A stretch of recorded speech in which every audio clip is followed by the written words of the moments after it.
Welcome back to KahaniVriksha, where stories grow like the tallest trees, from the tiniest seeds of wonder. Last time you rolled through billions of years with me, a talking pebble who saw life crawl out of goo, learn to farm, and build fires. And now, we're rolling into something even more magical, a time when cities whispered instead of shouted, a place where rivers taught people how to live, peacefully. Are you ready? Let's roll back. Again. A city that smiled without king's thump.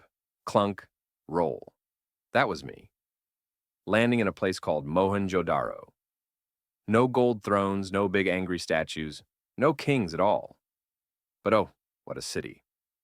Neatly cut roads like puzzle lines, homes made with perfectly sized bricks, and drains that sang with fresh water.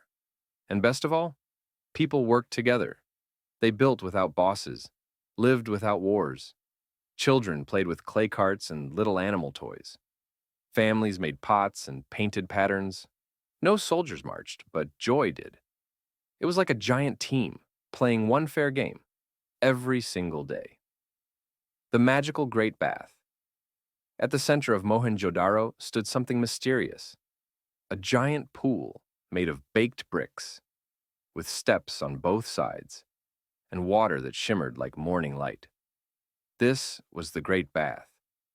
People bathed there, maybe to clean, maybe to pray, maybe just to feel peace ripple through them. Every home had a bathroom. Some had their own wells. There were even covered drains. Yes, drains. Thousands of years ago. It was like the whole city whispered, "Stay clean, stay kind, stay calm." The earth, too, seemed to smile.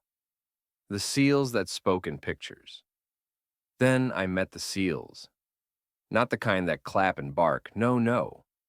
Little square stamps made of stone, with carved pictures of animals, trees, and secret symbols. One had a unicorn-looking creature. Another, a row of what looked like dancing ants. People stamped them into wet clay. Maybe for letters, maybe for trade. Some think they were passports. Others say prayers. No one's cracked the code yet. But I think those little symbols knew 1,000 stories, and each one waited patiently to be read again. The gentle giants of the river. The Indus River flowed gently, feeding fields full of wheat, barley, lentils, and even the first ever cotton. Yes, cotton. Soft clothes, made before other civilizations even dreamed of them. People traded beads, shells, and painted pots with faraway lands like Mesopotamia. They didn't build castles, they built balance. They didn't build armies, they built harmony. No swords, no skeletons of war. Just peace and perfect planning. Even the cows looked happy. The river sleeps, but the story grows. But time, dear listener, flows just like a river. Sometimes fast, sometimes slow, and sometimes it quietly disappears. The Indus River changed its course. Floods came. Maybe the earth shook a little too much. The people didn't vanish. They moved, eastward, toward the Ganges. They took their pots, their patterns, their peaceful ways. And me? I rolled along with them. A little older, a little rounder, but still watching.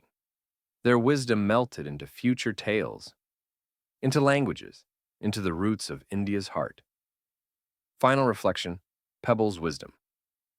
I've seen empires rise like bread and crumble like old biscuits, but the people of the Indus Valley, they never shouted, they never burned. They built, thoughtfully, quietly, kindly, and maybe, just maybe, that's what made them great. And here I am, still rolling, still remembering, and now sharing this with you. Because stories like this don't belong in museums, they belong in your heart.